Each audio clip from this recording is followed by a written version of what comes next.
Welcome to Auction version 4, the latest event management software tool from Auction Systems.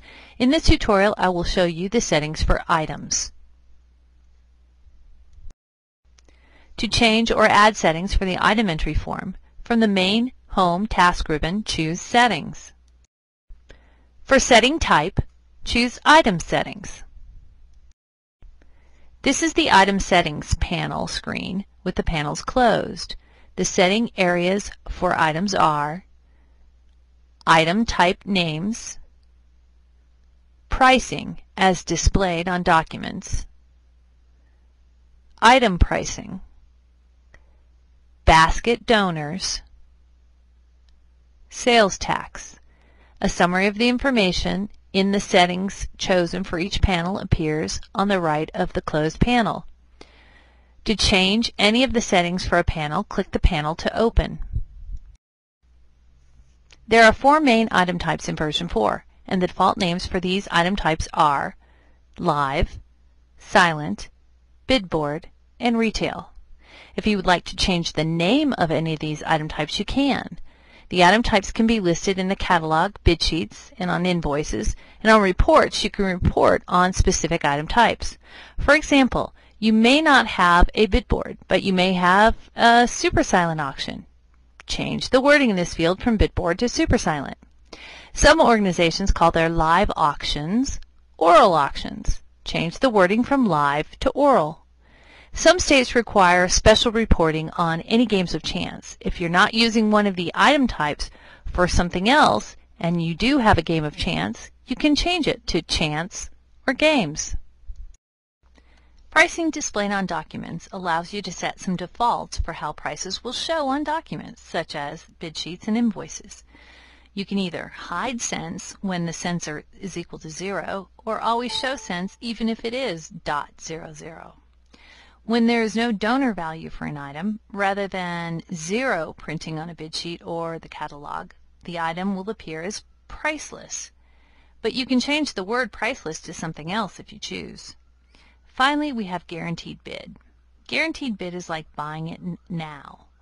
If a bidder is willing to pay a certain percentage of the donor value for the item right off the bat, they can have the item without having to keep heading back to the bid sheet to see if they've been outbid. The guaranteed bid appears at the bottom of the bid sheet and is usually 150 to 200% of the donor value. You can choose that the default is for all items will show a guaranteed bid, or to not have a guaranteed bid. And no matter what choice you pick here, you can override that choice on a case-by-case basis in the individual's item entry form. But if you do decide that the default is to have a guaranteed bid, put the default percentage here, and like I said, the percentage is usually 150 to 200%. If your bidders don't understand what guaranteed bid means, you can change the wording as it appears on the bid sheets right here. Item pricing settings are for defaults for minimum bid and minimum raise. You can set the default for auction to calculate the minimum bid and minimum raise by choosing automatic, or if you want to set it yourself for each item when you enter it, click manual. Of course, if you do pick automatic, you can always override the defaults on a case-by-case basis in the item entry form. If you want auction to do the calculations for you, the default minimum bid is set at 40% of donor value, but you can change the percentage if you like. Auction will always round to a whole number. Retail items are items that are being sold for a flat price. Bidders do not outbid each other. An example of a retail item is something like a commemorative coffee mug. Let's say you have a couple of cases of coffee mugs that you're selling for a flat rate of $10 per mug.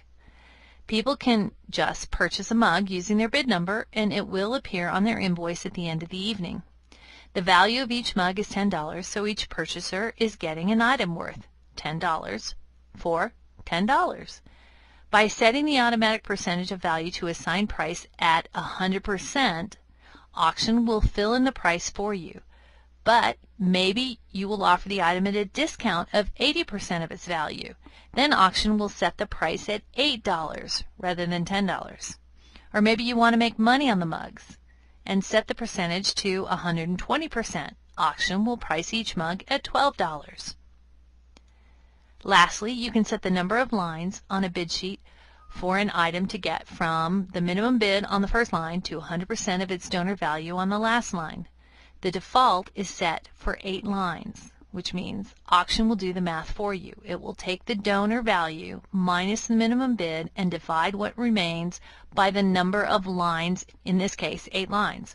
Of course, 8 lines is an average. Auction will make the minimum raise between lines a whole number. Some items may take 7 lines to get to the donor value gracefully, and others may take 9 lines.